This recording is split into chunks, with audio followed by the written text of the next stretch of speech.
Hello and welcome to the Morningstar series, Why Should I Invest With You? I'm Emma Wall and I'm joined today by Simon Brazier, manager of the Investec UK Alpha Fund. Hi Simon. Morning, Emma. So we had a bit of a pullback at Q4 last year. Markets have come up slightly since then, but are things looking attractively valued? Did that give us opportunities, or do you think actually there's more to come? I think it gave us some opportunities, but the reality is we are 9-10 years into a bull market and valuations across the piece are still relatively full. And I do think there is more risk to come. So the worry for me is that we definitely haven't seen the lows in markets, because if there was more concerns around some of maybe the macro risks, you could see valuations coming down due to that uncertainty. Now, we were talking before the camera started rolling about what some of those risks were, and you said that it would be foolish not to flag there is some risk. It could be a recession in the UK. How big a risk is that, and should investors be concerned? I think investors should be concerned. I mean, I do worry about the UK economy. There's only 4 components to GDP. What the consumer spends, what businesses spend, what governments spend, and our net trade position. Net trade doesn't make a big impact.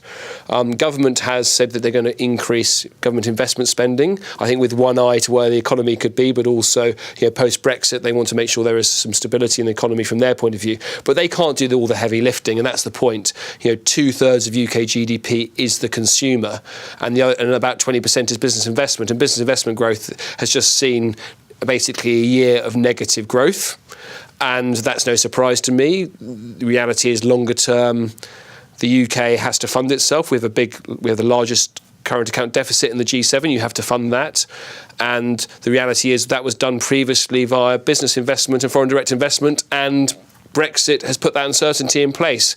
And so that's why you've seen weaker currency to try and track flows elsewhere. And I don't see business investment increasing anytime soon. Even if you had a wonderful Brexit, you still haven't got a free trade agreement in place. So I still think there's uncertainty. But the biggest issue is the consumer.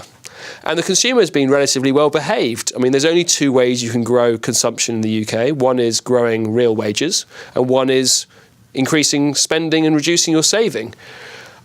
The Office of Budget Responsibility is telling us that the savings ratio is basically 0 right now. So people are saving none of their disposable income if you don't include pension saving. Therefore, they've got the consumer, the only other place to go is to grow through real wage growth. And I don't believe that many of us are going to be demanding above inflation real wage increases the next few years. And if we saw any hit to the economy and people started to save more, that just reduces GDP. So I worry that the consumer and the economy, to a degree, is slightly on the edge. And when you've got GDP numbers at the moment of around 1%, falling below 0 is quite possible with those sort of dynamics I'm talking about. So there is a risk there. Before people get too depressed, we should maybe caveat with the fact that the economy is not necessarily the stock market, is it? Because lower currency has actually been a really good thing for the FTSE 100. And luckily for us is that we have the safety valve of the currency.